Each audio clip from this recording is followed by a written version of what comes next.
apartment, sir. Go back inside right now. I am inside. This is my door. I'm standing right inside my apartment. Sir, I'm inside my apartment. Right now, the cops are banging at the door. It's about 1:30 in the morning. They're still banging on the door. I told them over and over again they're at the wrong address.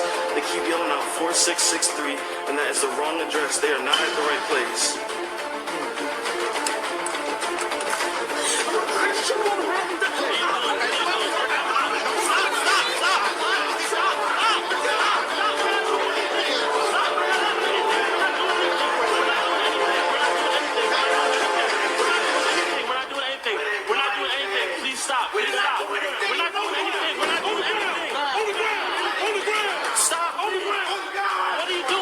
Well, the warrior cop is basically this idea that police have become more militarized. It applies, to the weapons that they're using, to the uniforms that they wear, which have switched from sort of the police blues to these battle dress uniforms, which mimic military uniforms, to the tactics they use, to what I think is the most kind of pervasive problem, which is the mindset that police officers take to the job.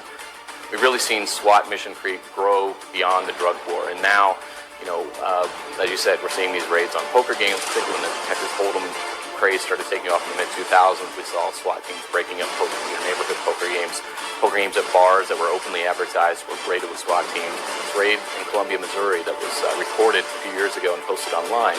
And this was a very standard raid. I mean, it was just like every other one of these drug raids, but it was, it was extraordinarily violent. They shoot the dog. There's, a kid in the house they didn't know about. They come in shooting and screaming and, with all their guns. And what was amazing is it gets posted online, and the reaction was just, the video goes viral, and the reaction was just, this could only happen in the movies. But you're actually stating that this is a real-life police state experience that we're going through in America. Why? Yeah, I call it an emerging police state, but I've actually had people in the military and the Secret Service say, John, your subtitle's wrong. We are in a police state. Those are the kind of cases where I'm seeing and I'm involved in, and to be honest with you, it's frightening. Militarized police, and I'm not against all police. I have good friends that are cops, but the police have been dramatically militarized. In the 1980s, when I started writing about this subject, the Pentagon started handing out military equipment across the country, 17,000 police units. And today, when you see a SWAT team raid, watch YouTube. They're frightening. This year alone, the Department of Homeland Security has bought 1.6 billion rounds of ammunition.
Ladies and gentlemen, I'm here to tell you that this is no joke.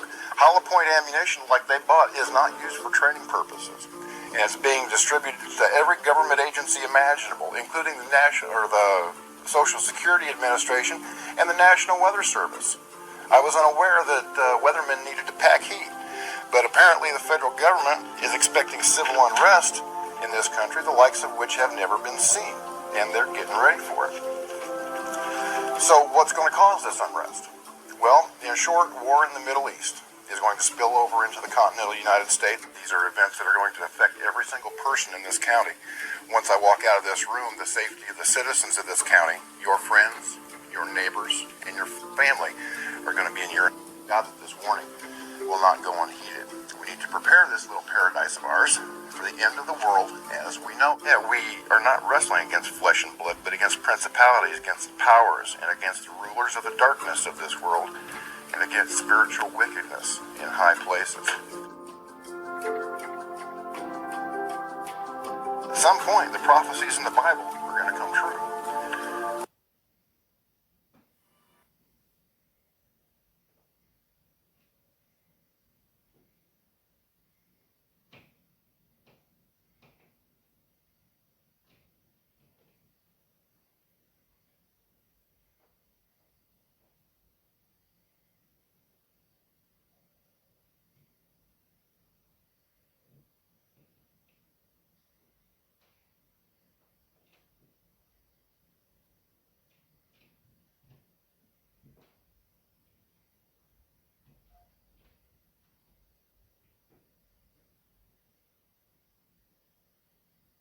Oh boy, oh boy, oh boy, are we in interesting times right now. I hate it when I'm right. The hysteria and the things that are being discussed right now and the mass social programming of turning citizens against other citizens is in full effect. I'm sure a lot of you have heard of the problem, reaction, solution paradigm. Step 1. The government either creates or exploits a problem.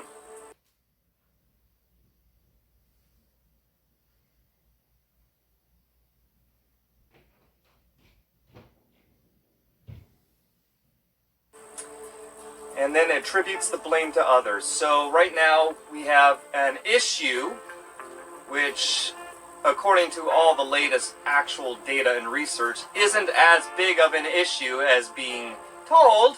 I know there's people out there with tinfoil hats on who are saying it's engineered, it's a bioweapon, all this. All of that's irrelevant. We are being programmed right now. And it's so obvious to anyone with over 2 brain cells. But people are very obedient sheep and they believe whatever authorities, especially global authorities, tell them. That it's right over their heads. And that's the scariest part of this whole situation. Step 2. The populace, the general population, then reacts because of fear. Remember, fear equals control.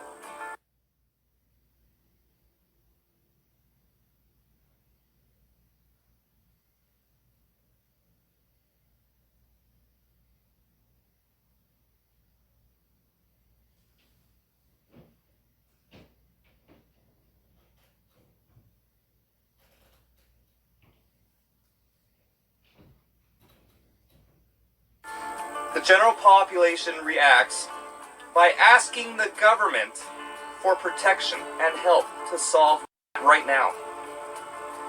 People all around are demanding the government to shut borders.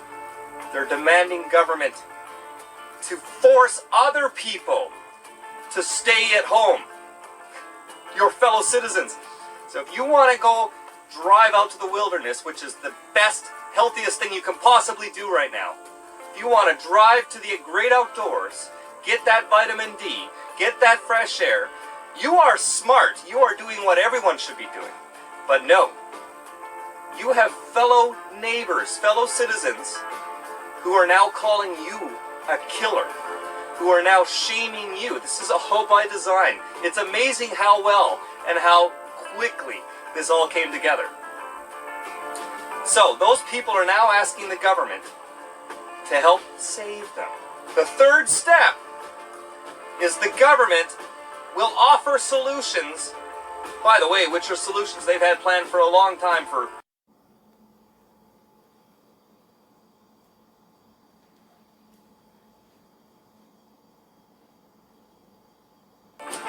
long before the crisis of the day occurred. And at the end of the day, the outcome, when the dust settles, your rights and your liberties will be exchanged for the illusion of protection and help.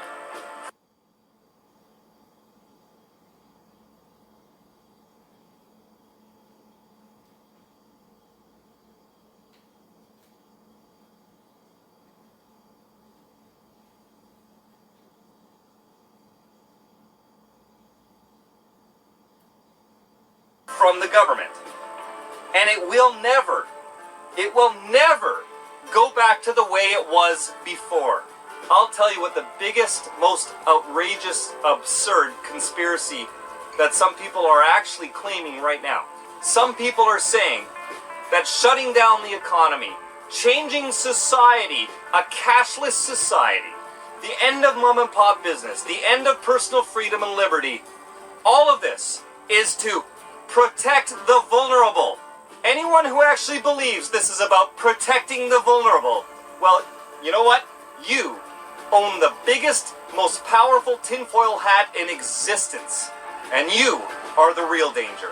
This is going to be a war. For the first time in my life, I'm actually afraid of things in the world. Like, really afraid of what's coming. And at the bottom of the list is catching something because someone coughed on me. That isn't even on my radar right now. It's the problem, reaction, solution that is terrifying me right now. Oh, but let's all listen to the WHO. A few months ago they said nothing to worry about. You have nothing to worry about. But now, oh my God, we better listen to them and shut down society and give up all our rights and freedoms. Holy shit. If you believe that, we are f***ed. All of you right now, all around the world, doesn't matter whether you're in Canada, the United States, many places down south of the border are now calling for martial law. And you have neighbors and friends actually asking the government to impose these restrictions on you. And if you disagree, these are very scary times. Wake up! If you don't see that there are far more important things to be worried about right now, then you're gonna have a rude awakening. This is bigger than a health issue. This is beyond national governments. You don't need a tinfoil hat to see what's going on. In fact, you're wearing a tinfoil hat if you don't see what's going on.